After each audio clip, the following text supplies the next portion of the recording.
Hello, everybody. I wish I had a better news for you. Unfortunately, I don't. We are on the edge of global collapse, economical, political, and military collapse. I'll start with Donald Trump. Donald Trump is experiencing the hardest moment in his life, political career, unstable situation in economy. Liberals are pushing. It's highly possible that this 4th of July, the Independence Day in the United States, will be a spark that will bring to a civil war and a collapse of the United States.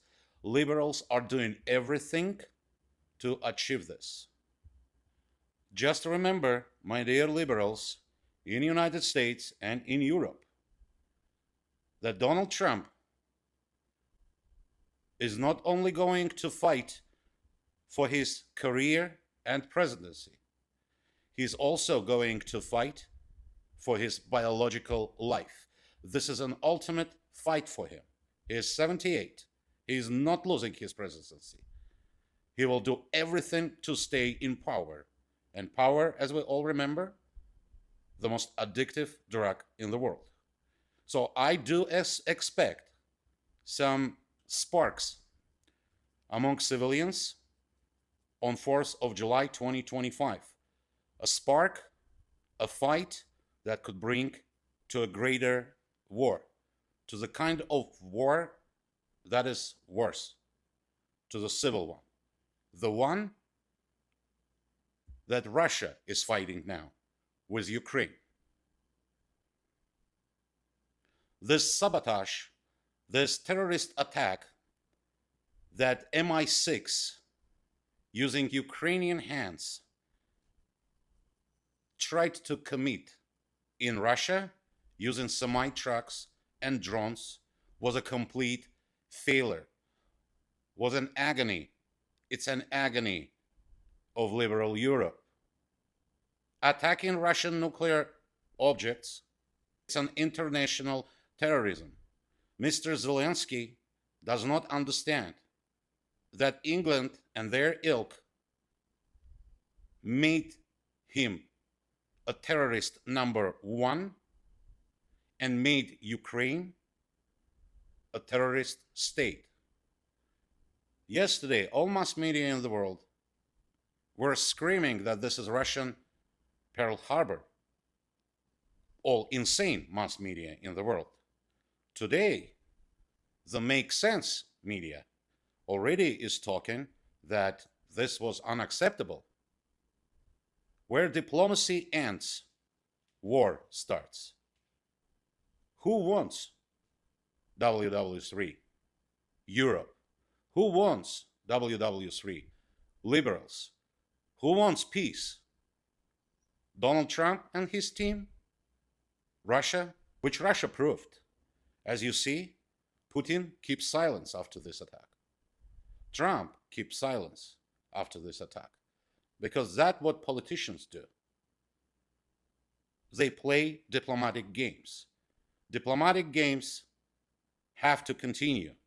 Otherwise, war will start. I do not exclude that Russia will attack in space, making the whole world, including itself, blind. And then Russia will look at you, Europe. Trump's team is experiencing a large-scale issues inside, within. Looks like negotiation with Iran is not going well. Even though Trump's administration doesn't want any war, negotiations are not going well. Netanyahu is waiting to bomb. And pro-Netanyahu lobby in the United States can't wait. You know also who else can't wait? Erdogan. Erdogan is waiting this strike. Look how silent he is. He's salivating, waiting till this bombing will start of Palestinian people of Iran. And then he can support Hamas, a terrorist organization that belongs to brother Muslims, as well as Erdogan belongs to brother Muslims. I don't exclude Erdogan giving them bombs, missiles. I'm not talking about ammo. I'm not talking about like mass destruction something. And I'm not excluding that those mass destruction things for Hamas provided by Erdogan will be developed by NATO, will be a NATO destruction, because Turkey is a part of NATO. Look how silent he is. Simultaneously, right after his failure, Keir Starmer announced about this nuclear submarines with a huge budget. Now what the whole world needs to say: England is getting more nuclear. We should attack England. Let's destroy England from within. Let's disrupt Ireland. Let's talk with Scotland. What the whole world needs to do: stop militarizing your country. Stop taking Russia as a scapegoat, as an idiot. Russia is a legitimate state that's ready to talk diplomatic, that doesn't want the war. Austria, shame on you. You kicked out 150 Ukrainian kids. Ukrainian kids with special needs, on wheelchairs, with a post-traumatic syndrome that will stay with them till the end of their lives. You kicking them out because you can't support them anymore? Well, thank you what you did, Austria, but you're sending those kids back to the country that in war. If you don't have enough funds to do so,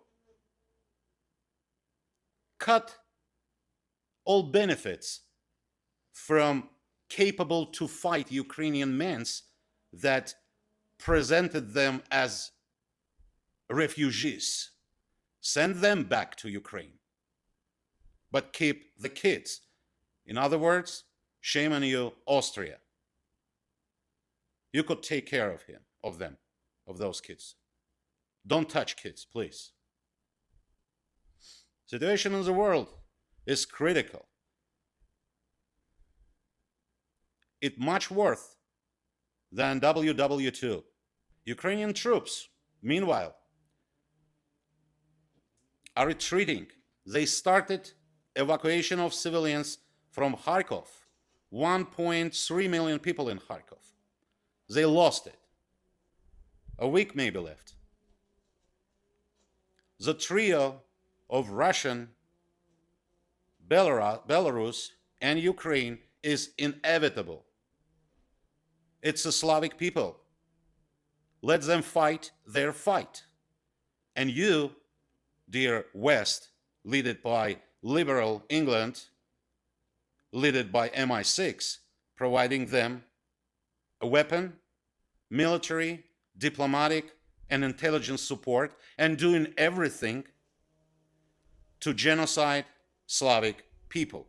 You are committing a genocide.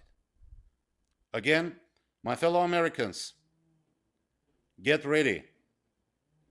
I have a feeling that it's going to be a sabotage done by liberals, included but not limited local liberals